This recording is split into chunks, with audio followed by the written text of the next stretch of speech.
Sharing my screen. Roger, can you see my screen? It's coming up, bro.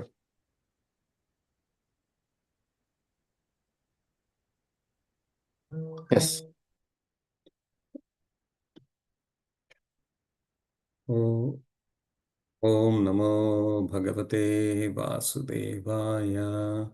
Om Namo Bhagavate Vasudevaya.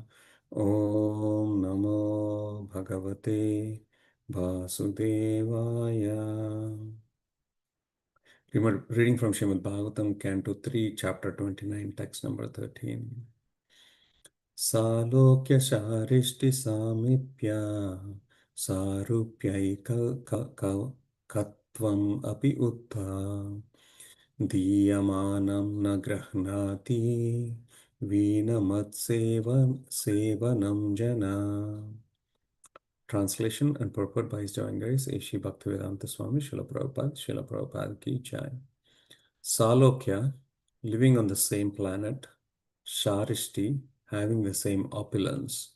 Samipya, to be the personal associate. Sarupya, having the same bodily feature. Ekatvam, oneness. Api, also. Uta, even. Diyamanam, being offered. Na, not. Grahnati, to do accept. Vina, without. Mat, my. Sevanam, devotional service. Jana, pure devotees. Translation.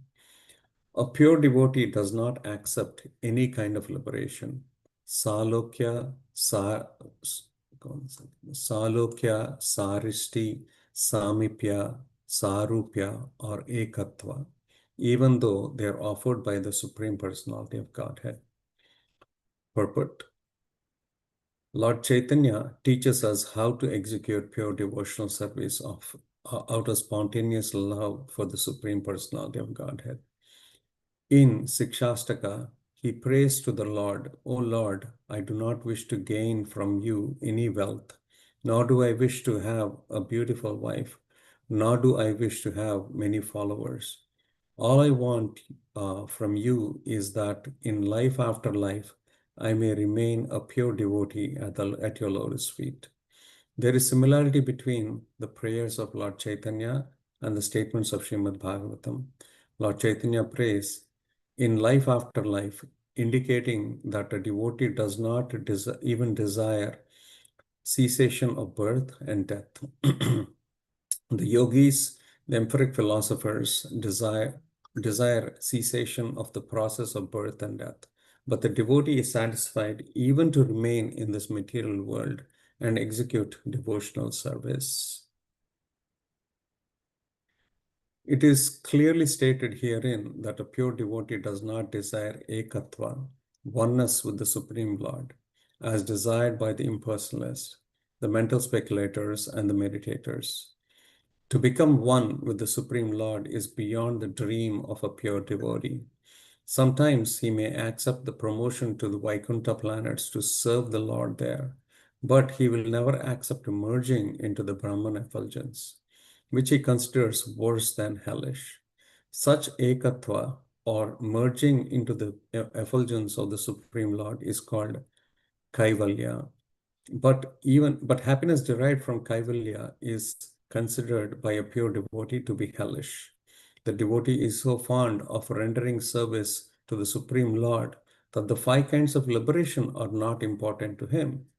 If one is engaged in pure transcendental loving service to the Lord, it is understood that he has already achieved the 5 kinds of liberation. When a devotee is promoted to the supreme spiritual world, Vaikuntha, he receives 4 kinds of facilities. One of these is Salokya, living in the same planet as a Supreme Personality. The Supreme Person, in his different plenary expansion, lives on innumerable Vaikuntha planets, and the chief planet is Krishna Loka. Just as within the material universe, the chief planet is the sun, In the spiritual world, the chief planet is Krishna Loka. From Krishna Loka, the bodily effulgence of Lord Krishna is distributed not only to the spiritual world, but to the material world as well. It is covered by matter, however, in the material world.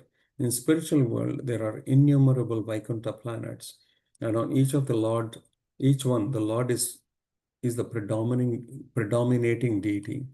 A devotee can be promoted to one such Vaikuntha planet to live with the Supreme Lord. In Sarshti, the liberation, the opulence of the devotee is equal to opulence of the Supreme Lord. Samipya means to be a personal associate of the Lord.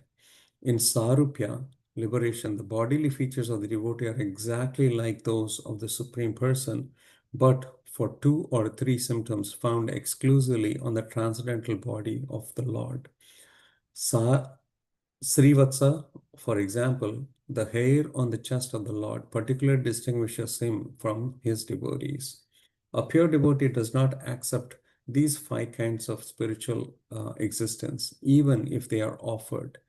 And he certainly does not hanker after material benefits, which are all insignificant comparison to the spiritual benefits. When Prahlad Maharaj was offered some material benefit, he stated,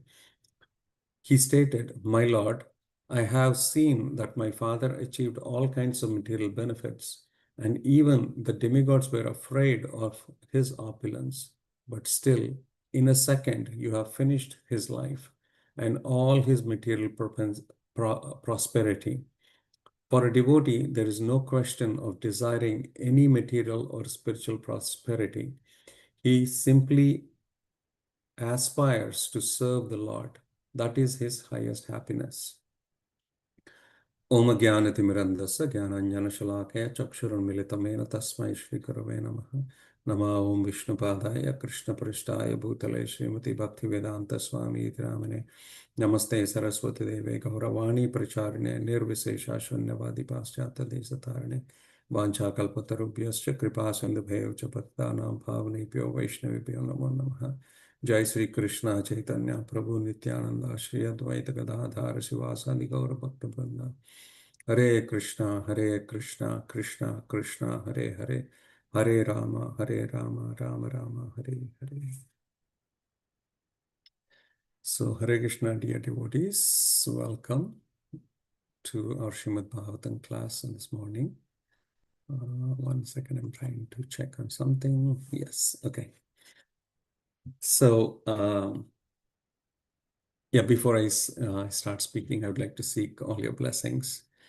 I was thinking, of this verse as I was reading it. And definitely, I think, I'll touch base on the couple of verses that happened in the past and, where we are landing now, right? Mother Devahuti asked question about, devotional service time. She basically asked 3 questions in this canto. And then we are hearing the response now, right? Initially, Kapil Dev touched on devotional service in the 3 modes: devotional service in the mode of goodness, devotional service in the mode of passion, and devotional service in the mode of ignorance. He actually went in the reverse. He explained how does devotional service look like in ignorance, passion, and then goodness. And now he's taking to the platform of a pure devotee, right? And early on, he explained how the devotion of a pure devotee is, in one sense, ahaituki aparatihata. He gives the example of Mother Ganges flowing, right? How Mother Ganges flows uninterruptedly. And that's a very famous example, right? Mother Ganges, as it flows towards the ocean, no obstacle stops it. Sometimes it flows in full force, sometimes rocks or boulders come in the way, but the water continues to flow, right? So that's one aspect of pure devotional service. Now, the other aspect of pure devotional service is being stated to us here, right? A pure devotee does not accept any kind of liberation. Salokya, Saristi, Samipya, Sarupya, Ekatva, even though it's offered by the Supreme Lord, right? So I was thinking about this I mean, my meditation has been generally in this line the last couple of months. Uh, it's more about an introspection of where do I stand, right? And when we go through chapters like this, I think this is a good litmus test for us, right? What is my intention for performing bhakti? Or what am I seeking, right? Because for any activity we do in the material, I mean, in a conditioned state, we seek some form of benefit. A lot of times we theoretically understand, yes, pure devotional service is like this, and this is how it is. And often just, yeah, I think the word that comes to me is there's a difference between jnana and vijnana, right? Often by having jnana, we think, or at least I'm speaking about myself, we think, oh, I'm doing the perfect thing because this is what a perfect process is. But from when you totally introspect within yourself, that's where you realize, where do I stand? Where do I differentiate myself from jnana and vijnana, right? So in this context, I think when I introspect myself, uh, even little things, little obstacles disturb my mind, right? When we perform devotional, yes, we are performing devotional service, but small interruptions within our life also uh, kind of create disturbance within the mind. Now, when these disturbances are created, we often think, oh, I really want to perform bhakti because I want to get out of this material world. I want to be free from all the kleshas of this material world. Um, and with that intention, we perform bhakti very often. Uh, but in this verse, I think Kapila Devi is kind of course correcting. What should our intention be for performing bhakti? And this verse is really connecting us to the intention. What should be our intention for performing bhakti? And a lot of times, the intention is to get out of this material world because it's a place of suffering. Uh, Sometimes we also say, Jivera Swarupa Krishna Das, Nitya Das. I want to get out of this material world so that I can perform devotional service or service to the Supreme Lord. But in here, I think in a lot of these, apart from one of the liberations, right, the ekatva, this one liberation of ekatva is considered really hellish. And that's because we understand that we lose our identity when we merge into the effulgence of the Super Lord. And we also do not have any form of, oops, sorry, my battery is running low. 1 second.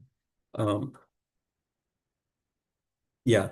So we do not have any form, like any spiritual, like neither material body nor spiritual body, but just we are floating in the sky. So there's no opportunity to perform devotional service to the Lord. But in the other liberations, like Salokya, Sharishti, Samipya, there is still opportunity to perform devotional service, right? Because we are in the abode of the Supreme Lord. And later on, I think Srila Prabhupada very nicely explains that in the various liberations, you're still on the planet where the Supreme Lord resides, and you have the opportunity of performing service to the Supreme Lord uh, in the spiritual world. But now the highest level where Kapil Dev is explaining is he even rejects the desire to be in the spiritual world. A pure devotee, he doesn't matter, right? Doesn't matter if he's in the spiritual world or in the material world or anywhere in the three planetary systems, right? He continues to find opportunities to serve the Supreme Lord. So this is very, very hard to perceive, at least for me, for myself, right? Uh, because one may say, yeah, I can perform bhakti no matter what. But if I really put some scenarios in my mind, right? If somebody were to say, you're happy, comfortable performing bhakti, you have a nice temple, you have a place of worship, you have a place for association for the Supreme Lord. And that's why bhakti seems very attractive to me at this time.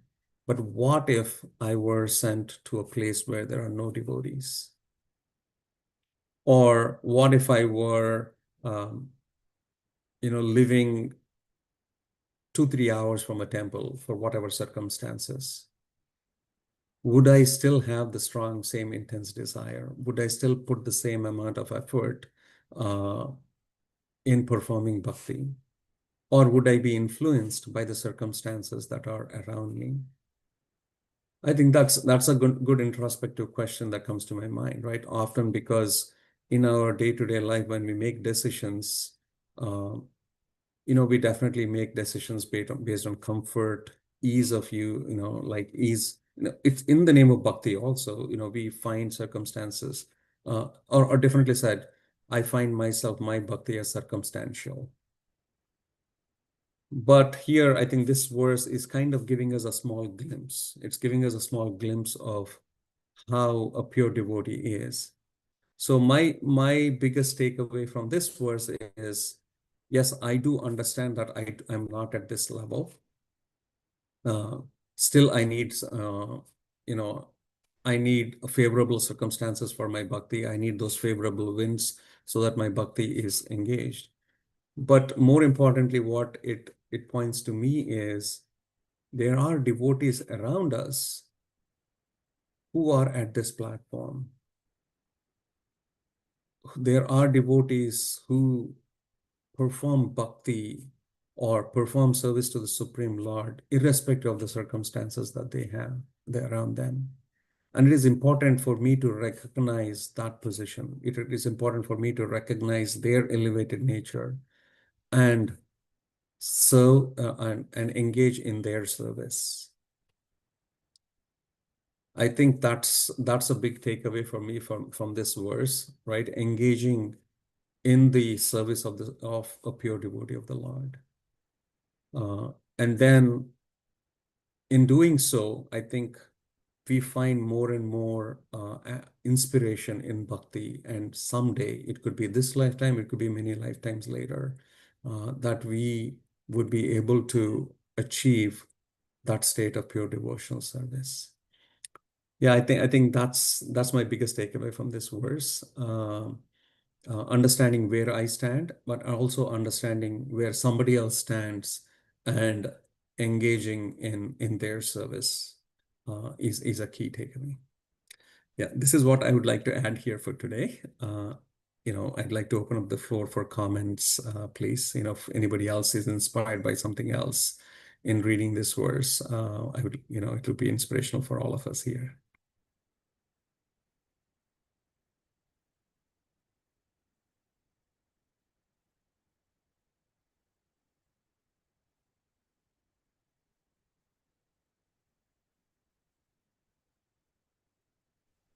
Hare Krishna, Prabhu. Dandat pranams, all glories to Srila Prabhupada. Thank you so much, Prabhu. When you were sharing about the introspective part, yes, I was also thinking the same thing.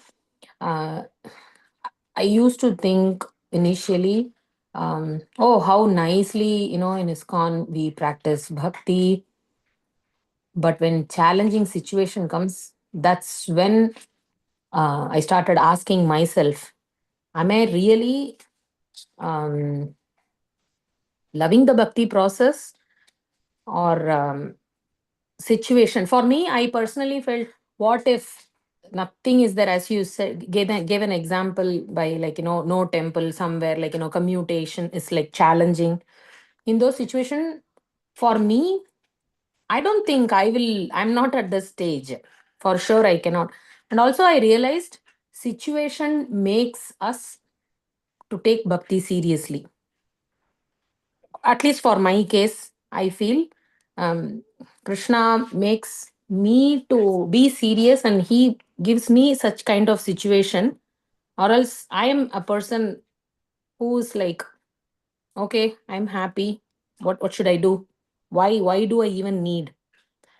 So that's when you were saying that, my thoughts went to that, Prabhu. Thank you so much for bringing up this point.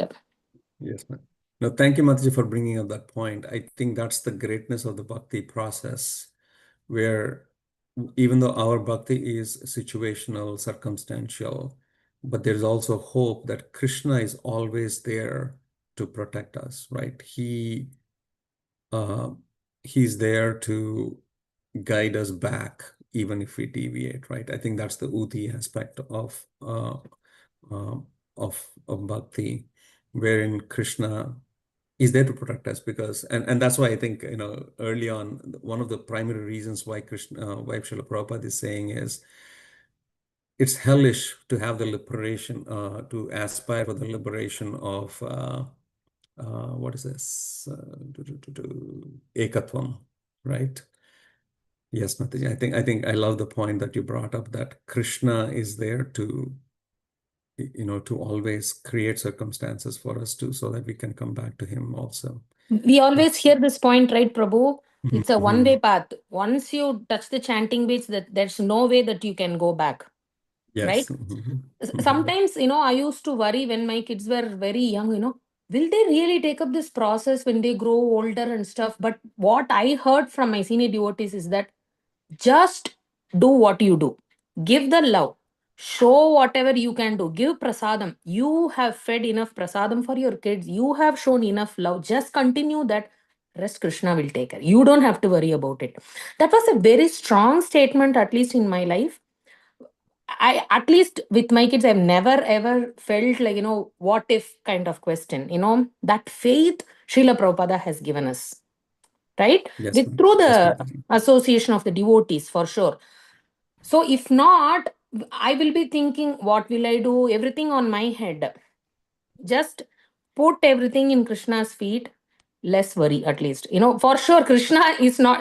If I am kind of rebellious, okay, I'm kind of complacent in my situation, Krishna will create a situation so that I take up this process very seriously. That Yes, confidence Mataji. and faith definitely got through reading Srila Prabhupada books, or else definitely I would not have, even got a single, drop of faith. Yeah. Very true, Mataji. Thank you, Mataji. Yes.